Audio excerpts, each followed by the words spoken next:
Ils existent et attendent le retour sur Terre avant l'an 2025. Ils sont membres du mouvement raélien dont le fondateur est de passage à Montréal. Guy Lapointe l'a rencontré. En fait, nous aurons dans quelques instants cette rencontre de Guy Lapointe avec le fondateur du mouvement raélien. Vous avez déjà rencontré un extraterrestre? Non? Pas de chance. Lui, oui. Et à plus d'une reprise.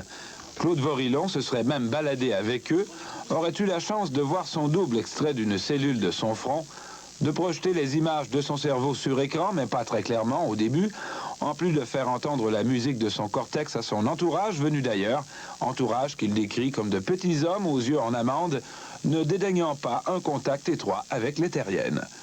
Et qui en a vu autant ne craint pas bien sûr de passer pour un farfelu. Je pense que toute époque et tout personnage qui amène quelque chose d'un peu différent est forcément considéré comme un farfelu. Je pense que si Jésus avait été cru par tout le monde, d'abord on l'aurait jamais tué. Et puis tous les prophètes ont été plus ou moins pourchassés. Malheureusement, les extraterrestres ne lui ont pas laissé de cadeaux souvenirs. Qu'à cela ne tienne, ces Elohim bibliques, ceux venus du ciel, l'ont choisi comme prophète successeur de Jésus sous le nom de Raël. Il n'y a plus qu'à écouter son message.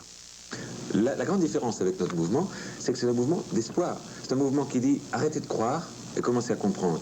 Pour préparer le retour des extraterrestres qui nous auraient donné la vie et voudraient maintenant y ajouter la sagesse, Raël a déjà recueilli $1 million pour la construction d'une ambassade à Jérusalem. Arafat n'est pas d'accord. Évidemment, les propos d'un homme qui soutient s'être promené avec les extraterrestres peuvent soulever un certain scepticisme. Mais heureusement pour sa crédibilité, il s'agit d'un ancien journaliste. Guy Lapointe.